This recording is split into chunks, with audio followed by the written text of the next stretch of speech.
O que você vai ouvir agora não é uma simples história. É um relato que atravessou gerações, contado em voz baixa por medo de chamar aquilo que espreita na escuridão. Respire fundo e não olhe para trás. Ravencroft era uma pequena cidade esquecida no mapa, cercada por florestas densas e um rio escuro que raramente deixava ver o fundo. Era um lugar de ruas estreitas, casas antigas com varandas rangendo, e um ar úmido que parecia nunca se dissipar. Os moradores viviam de forma simples, mas carregavam nos olhos uma sombra que não era só cansaço. Era medo antigo. 2 irmãos, Elijah e June Harrow, voltaram à cidade numa manhã de neblina. Tinham passado anos longe, mas herdaram um velho galpão de madeira próximo à linha do trem que pertencera ao avô.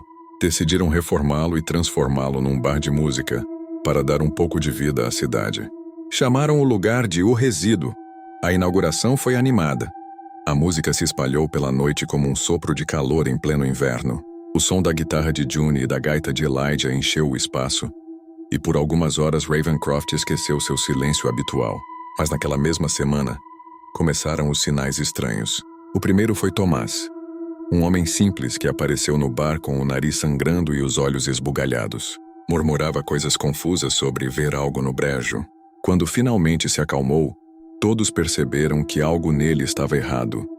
Onde deveria haver seu rosto, havia apenas uma superfície lisa, como se a pele tivesse se esticado até apagar nariz, boca e olhos.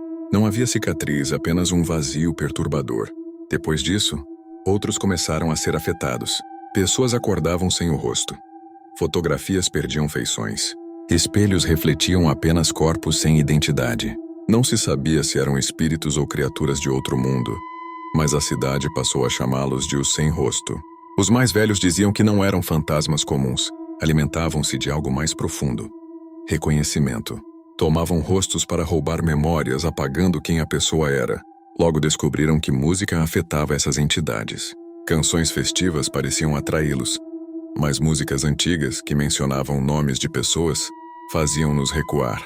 Quando Elijah cantava versos que traziam à tona lembranças, Maria, João, Rosa Maria, as sombras hesitavam, como se aquele som as queimasse. Foi então que Mama Rose, uma anciã da cidade, contou o que sabia. Eles vieram de uma dívida antiga. Alguém muito tempo atrás fez um acordo. Em troca de prosperidade, prometeu dar o que fosse esquecido. E o que esquecemos mais rápido? Os rostos, os nomes. A cidade decidiu enfrentar. Reuniram-se na praça e, em coro, pronunciaram os nomes de todos os que já haviam desaparecido. Enquanto os nomes ecoavam, figuras altas e magras surgiram na penumbra. Seus corpos eram alongados, e no lugar do rosto havia apenas uma superfície lisa e brilhante.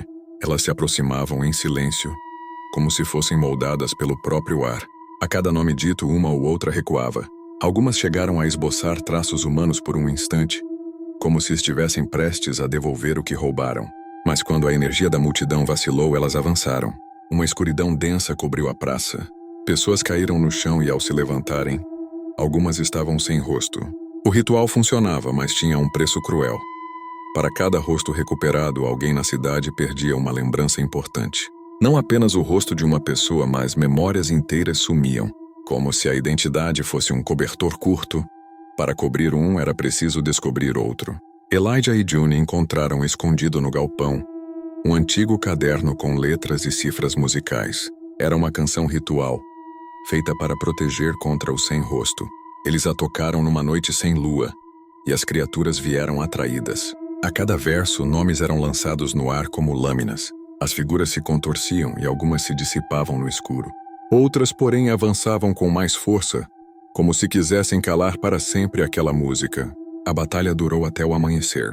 Quando o sol tocou as casas, metade da cidade havia recuperado seus rostos, mas muitos outros tinham desaparecido.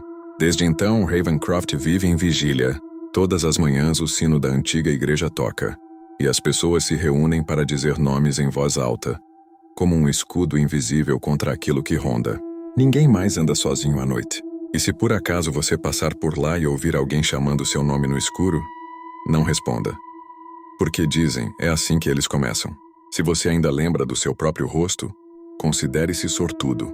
Mas não esqueça, esquecer é abrir a porta para eles. Durma bem, se conseguir.